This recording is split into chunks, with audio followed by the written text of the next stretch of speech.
Semangat pagi, kembali di channel Tanya Om Nur. Kali ini kita coba akan bahas tentang apa itu ERP system ya. Jadi kita coba contohkan ini ERP system yang ada digunakan di mining kontraktor atau di mining. Jadi kita akan bahas di sesi ini yaitu apa itu ERP, fungsinya untuk apa manfaatnya buat perusahaan, terus kira-kira apa saja isi di dalam ERP sistem itu, bagaimana tahapannya jika teman-teman ingin membangun ERP di tempat kerja atau di perusahaan teman-teman sekalian. Terus bagaimana memilih ERP yang sesuai dengan kondisi atau di tempat teman-teman sekalian. Nah, oke, kita coba mulai. Sebenarnya ERP sistem itu apa sih? Jadi kebetulan kami developer atau buat dari membuat ERP di beberapa sektor, ada untuk di mining kontraktor, yang menyesuaikan bisnis yang ada di tempat teman-teman. Nah, program ERP sistem itu adalah sebuah program atau aplikasi. Jadi aplikasinya bisa desktop yang diinstal di laptop atau komputer teman-teman. Bisa juga itu berbasis dari web base. Jadi langsung akses alamat web base-nya. Di mana aplikasi itu fungsinya untuk menyimpan data. Jadi data yang selama ini teman-teman lakukan biasanya diketik dengan Excel, ya disimpan di Excel, ya. Nah, data ini disimpan di server dengan menggunakan sistem yang pencatatannya melalui ERP yang terintegrasi, sehingga harapannya itu nanti pada saat data itu sudah tersimpan, ya, semua departemen yang berkepentingan kalau misalnya mau akses ya atau terhubungnya suatu proses itu tidak tergantung pada siapapun. Jadi semua bisa akses, bisa melihat sesuai hak aksesnya. Nah, semuanya terintegrasi, artinya jika ada kaitannya data itu misalnya ada di departemen, anggaplah departemen misalnya departemen untuk HRGA misalnya, untuk data manpower. Nah, departemen lain misalnya mau mentransaksikan, misalnya membuat WO atau mengorder barang yang hanya mengambil data ada perlu nama seseorang, ya tinggal ngambil data itu yang ditransaksikan. Jadi semua datanya satu pusat, ya, satu bahan baku yang bisa digunakan untuk semuanya. Kalau di sistem kami namanya iSystem. Jadi ERP ini ya kalau mengikuti kebutuhan bisnis saat ini, jadi sangat dipentingkan atau dibutuhkan sekali oleh perusahaan karena modul-modul di ERP itu sudah lengkap, ya, saling terkoneksi, terintegrasi, baik misalnya dari tim sales marketingnya, ya, terus dari operasional di lapangan, baik di produksinya, terus inventory control, terus di tim procurement atau pengadaan, tim distribusi atau logistik, ya, terus tim HR-nya, human resource, dan finance accounting. Nah, biasanya yang banyak umum digunakan, teman-teman mengenal yang di finance accounting, misalnya ada Makari, terus ada Accurate, ya. Nah, tapi di ERP ini lengkap dari start sampai, eee, akhirnya, dari A sampai Z-nya, perjalanan bisnis itu bisa tercatat di sana, terintegrasi, sehingga, memudahkan pekerjaan. Terus manfaatnya ERP itu untuk apa? Ya, kalau teman-teman yang sudah terbiasa atau pernah bekerja menggunakan ERP, saya yakin ya misalnya dia pindah di satu tempat, tempat kerja, kalau misalnya di sana belum ada, merasa kurang nyaman, kurang cepat ya, melihat lambat, terus lemahnya data-data itu akan ditemuin. Tapi kalau misalnya biasa, pakai ERP ya, pasti orang sudah tahu, langsung merasakan manfaatnya. Setidaknya ada 4 hal yang sederhana ya, tapi ini powerful sebenarnya, ya. Sangat membantu efisiensi di dalam operasional, karena yang sebelumnya banyak dilakukan manual. Kalau manual itu kan masing-masing departemen dia ada punya data sendiri, membuat istilah-istilah sendiri ya. Sehingga, datanya banyak, datanya tersebar di masing-masing komputer person to person, ya sehingga kalau misalnya kita perlu sesuatu, si A yang pemilik komputer itu nggak ada juga, kita akan nyari-nyari orang itu untuk membukanya atau minta tolong. Tapi kalau dengan adanya ERP, kita seperti berjalan otomatis di dalam prosesnya, ya. Sehingga karena, terotomatisasi, terkoneksi semua, ditaruh di server, sehingga terus, di situ bermain data, istilah-istilah juga sama, ada ditaruh di master data, sehingga meminimalkan terjadinya apa, kesalahan-kesalahan, ya. Terus beban kerja pasti akan, berkurang. Yang biasanya buat laporan ini dan itu, sekarang sudah ada tersaji semuanya di dalam ERP, tinggal download kita pengen laporan seperti apa.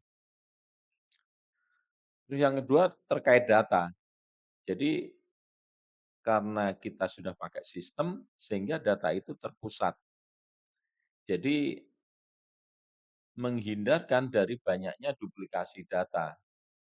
Karena kalau data itu ada di mana-mana, masing-masing komputer dari person to person ya,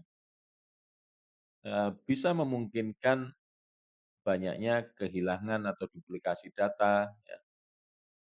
Sehingga, dengan adanya ERP ini, ya sumber kebenarannya, ya single source, of truth-nya ya, kebenaran dari data itu bisa dipertanggungjawabkan. Yang ketiga, kolaborasi tim kita ya pasti akan lebih mantap lagi karena apa? Alur kerja antar departemennya itu dipermudah. Terus yang keempat, kita sangat terbantu dalam hal pengambilan keputusan yang lebih cepat dan lebih akurat. Karena apa? Semua data itu real time tersedia. Sehingga kita mudah untuk menganalisis. Misalnya kita menganalisis Pareto problem, atau kita mau menganalisis cost, performance, dari apapun. Ya. Selama di situ ada transaksi di dalam bisnis proses itu, nanti kita bisa buatkan jadi sebuah report yang membantu analisis cepat. Jadi real time, kira-kira begitu. Nah, sekarang cakupan di ERP, yaitu mulai dari sales manajemennya, ini contoh yang ada di mining contractor, atau mungkin di owner di tambang ya. Dari sales manajemennya, jadi jualan produknya. Nah, produknya apa? Kalau jasa ya jasa, kalau berupa bahan baku tambang, baik batu bara, mineral, atau yang lain, ya sama. Nah, ini di salesnya, jualannya, produknya. Terus di plan atau di maintenance, ini adalah tim yang mengelola tentang perawatan dan perbaikan peralatan. Di sini semuanya ditransaksikan ya. Terus di purchasing untuk pengadaan barang, terus di supply chain inventory management, di dalam pengelolaan inventory, ya, terus logistik, pengiriman barang. Nah, terus ada permintaan-permintaan general, artinya yang sifatnya digunakan oleh semua departemen. Terus ada finance accounting, jadi untuk pencatatan pembukuan, eh, cash flow dari keuangan, terus dari HRGA, jadi mencatat dari data manpower, terus transaksi yang ada di HRGA itu sendiri. Nah, terus di production management, jadi produknya kalau di tambang ya berarti mengelola bagaimana produk itu dihasilkan. Nah, ini cakupan detailnya. Oke, di sales management menunya umumnya misalnya customer order. Jadi customer-customer dari perusahaan itu siapa saja. Di situ dicatatkan sehingga nanti kalau mau mentransaksikan memberikan penawaran atau jualan produk kita, langsung datanya tinggal ngambil. Dari mulai customer order, terus dibuat quotation, penawaran ya, atau terus selanjutnya quotation yang sudah disetujui harganya dengan customer kita, buatkan sales order yang nantinya untuk dasar penagihan sebelum jadi sales invoice.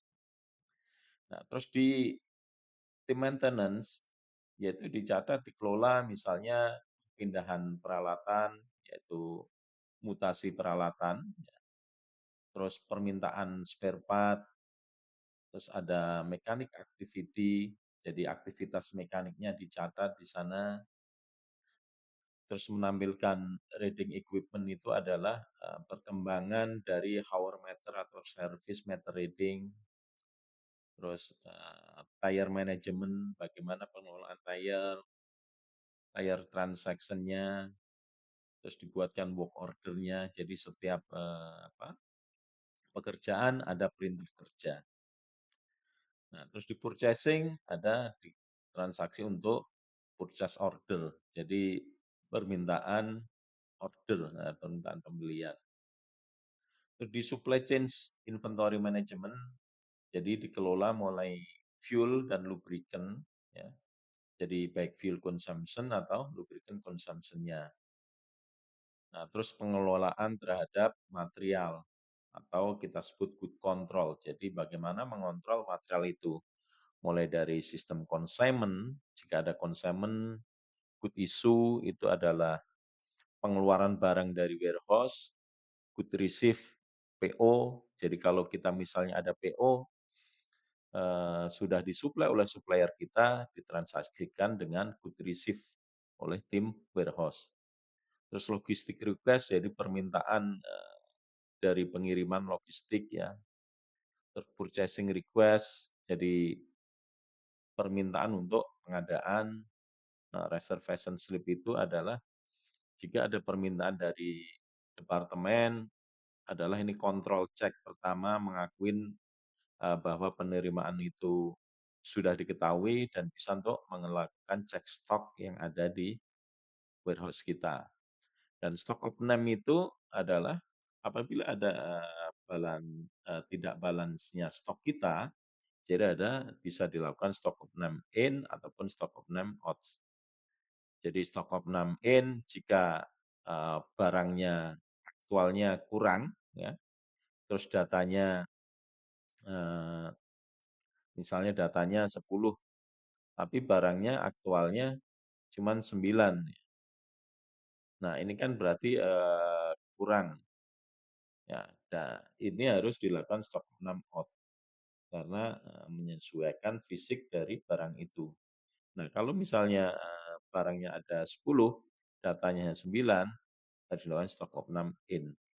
Tapi setelah dilakukan pengecekan semuanya ya, dan ini harus di backup dengan berita acara kejadiannya seperti apa. Ada good transfer, baik in atau out, ataupun relokasi. Jadi setiap adanya perpindahan barang Misalnya kita ada di cabang A, terus dipindah ke cabang B, atau job set A dipindah job set B. Ya, sehingga biayanya langsung bisa tertransfer ke sana. Atau relokasi adalah perpindahan lokasi dari rak ke rak. Nah, kira-kira itu. Nah, terus ada general request, di situ adalah user request, permintaan dari masing-masing departemen yang hubungannya dengan kebutuhan operasional mereka. Misalnya permintaan ada orang order seragam, order kebutuhan di departemennya misalnya, seperti peralatan tulis dan yang lainnya, sesuai kebijakan perusahaan. Dan ini ada employee loan, jadi misalnya di perusahaan itu ada memperlakukan pinjaman terhadap karyawan. Nah, di ARGA dari mulai ada organisasi, yaitu database dari manpower yang ada, terus administrasi, proses administrasi yang ada di perusahaan tersebut, perizinan, cuti, pengajuan apapun yang hubungannya dengan manpower, permintaan manpower, dan yang lainnya, payroll terhadap pengajian. Nah, di finance accounting, yaitu ada transaksi DP, down payment, ya, baik ke supplier, ada jurnal-jurnal, jadi menjurnal biaya, baik semuanya ataupun per departemen, per project misalnya, invoicing, mulai purchase expense, invoice incoming, dan sales invoice. Dan di sini ada mutation, jadi mutation bank in, bank out, cash in, cash out, yaitu untuk perjalanan, perpindahan keuangan. Payment voucher, mulai bank payment voucher sama cash payment voucher. Jadi ini adalah pembayaran-pembayaran di finance accounting. Nah, di production management, yaitu mulai dari plan production-nya, terus operasional production-nya, baik di mining, hauling, barging, sesuai dengan apa yang ada di bisnis proses di production tersebut. Lost time-nya dicatat, time sheet operator dicatat. Nah, itu kira-kira gambaran isinya dari ERP. Jadi dengan adanya gambaran yang lengkap tersebut, maka akan mempercepat tadi sesuai fungsinya. Prosesnya bisa lebih cepat, datanya mudah diakses, ya banyak banyak terbantulah untuk perusahaan. Nah, ini contoh gambaran aja. Jadi misalnya di fuel management, ya, dikelola mulai dari penerimaan barangnya, receipt, dari transporter, ya, suppliernya, terus DO-nya, di situ dikontrol mulai dari masuk di main tank-nya, nanti disuplai oleh fuel truck, jadi ambil fuel truck kita, dari fuel truck itu ditransaksikan ke unit atau alat-alat yang menggunakannya, jadi fuel consumption-nya sesuai dari populasi yang ada, atau mungkin ada konsumsi lain. Nah, konsumsi itu nanti akan menjadi report, jadi konsumsi per unit misalnya, atau fuel inventory per tank, dan fuel analisis yang dibutuhkan. Nah, kalau di tire management kira-kira jadi mulai pengelolaan, mulai tire plan-nya kebutuhannya seperti apa, nanti historinya seperti apa, ya, tire maintenance-nya seperti apa, akan menjadi tire report. Nah, semuanya dicatatkan di sistem tersebut. Sehingga memudahkan, karena tire ini kalau di mining contractor lumayan mahal harganya untuk tire-tire terutama yang alat-alat besar. Nah, ini gambaran data flow-nya. Jadi semua ada master datanya. Jadi ada master employee, jadi master dari karyawan, master produknya, master supplier, master account kita, dan master yang lain. Nah, dari master data inilah kan ditransaksikan. Jadi ditransaksikan sesuai tadi yang ada di departemen masing-masing. Ya, ini misal contoh ada pembuatan permintaan material. Ya, sampai semua transaksi sesuai bisnis proses yang ada. Dari transaksi itu nanti akan menjadikan sebuah data, ya, di mana akan mengalir semuanya ke laporan keuangan ya, di finance accounting karena semuanya ujungnya bisnis ini kan, cash flow-nya ya. Nah, dari situ akan bisa menjadi report-report yang diinginkan sesuai keinginan kita untuk kebutuhan analisis, atau untuk menjadi data statistik yang sangat membantu pekerjaan kita. Nah, jadi arsitekturnya ini kalau yang untuk apa, untuk desktop ya, yang aplikasinya di-install di teman-teman. Jadi ada database, sentral datanya, ini ada bisnis proses di servernya, jadi semua software-nya ditanam di sana. Nah, nanti teman-teman bisa akses melalui laptop masing-masing. Yang terpenting adalah terkonek di internet. Nah, kira-kira begini. Jadi dari data yang ada transaksi di teman-teman memasukkan data di komputer masing-masing, terus disimpan di server, ya, ditransfer, terus langsung ke database-nya tersimpan, ya, nanti dari server diambil datanya lagi kalau misalnya membutuhkan data report dan yang lain-lainnya. Nah, kalau teman-teman mau implementasi untuk ERP, ya, ini ERP kita namanya High System. Jadi ini prosesnya kira-kira yang harus teman-teman yang akan lakukan. Jadi adanya kebutuhan membangun sistem, jadi kita akan presentasikan sistem ke teman-teman kira-kira sistemnya seperti apa. Setelah itu kita akan sharing dan diskusi ya. Sharing dan diskusi, ya kalau customer berminat kita lanjut untuk membuat bisnis prosesnya ya. Apakah mau memakai bisnis proses yang sudah ada atau mendesain ulang dari awal. Nah, tapi kurang lebih umumnya sama, tidak merubah banyak ya. Paling hanya merubah beberapa item-item sesuai kebijakan yang belum ada. Karena kita sudah desain sebagaimana perusahaan yang di level 1 ya, perusahaan-perusahaan yang besar. Ya, setelah bikin bisnis prosesnya misalnya nggak pakai bisnis proses yang ada, ya kita harus membuat baru ya. Jadi teman-teman diskusi menjelaskan bisnis proses yang ada, nanti kita buatkan bisnis prosesnya. Setelah itu proses kita buat penawarannya. Jadi, nah ini yang pentingnya apakah harga itu sesuai dengan kebutuhan dari teman-teman. Nah, kalau klien setuju, ya kita lanjut buat kontrak, sepakat, ya. Terus kita desain bisnis prosesnya, ya. Setelah itu kalau oke sudah kita buat time frame-nya. Ya, buat time frame kira-kira bangunan dari sistem ini bisa dibikin berapa lama? 3 bulan, 6 bulan, ya, setahun misalnya, sesuai dengan kompleksitas dari bisnis proses. Setelah itu kita akan buat master datanya, akan kita develop sistemnya sesuai bisnis prosesnya, lalu kita cross check ya, apakah ada data istilah tombol tampilan yang kurang sesuai misalnya. Kalau tidak sesuai ya kita benerin, kalau sudah oke kita lanjut, kita akan melakukan tes.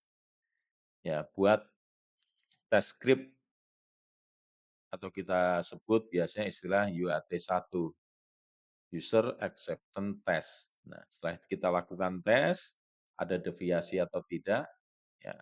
Kalau ada deviasi, kita perbaiki, kalau tidak ada ya lanjut, kita lakukan tes lagi, sampai 2 kali tes ya.